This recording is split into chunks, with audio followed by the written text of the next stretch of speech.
Meron sa akin nagtanong, sabi niya, ate, bakit ang mga babae mabilis mag-assume?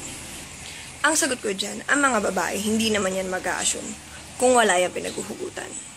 Kasalanan yan ng mga lalaking literal na paasa. Yun bang aayain mo yung babae mag-mall? Aayain mo manood ng sine? Aayain mo kumain sa labas? Minsan, aayain mo pumunta sa bahay nyo. Text ka ng text. PM ka ng PM. May pa-I miss you ka pa. Ano sa tingin mong iisipin ng babae nun? Natural, may gusto ka sa kanya. Kasi hindi mo naman yun pag-aaksayahan ng oras kung wala ka man lang interest kahit kaunti.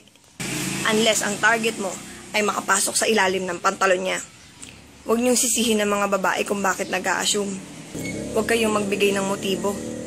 Huwag mong sabihin na sa kabila ng lahat ng ginagawa mong sweet gesture sa kanya, sasabihin mong kaibigan lang. Ay, okay, Ninam. Huwag mong landiin kung hindi mo kayang panindigan.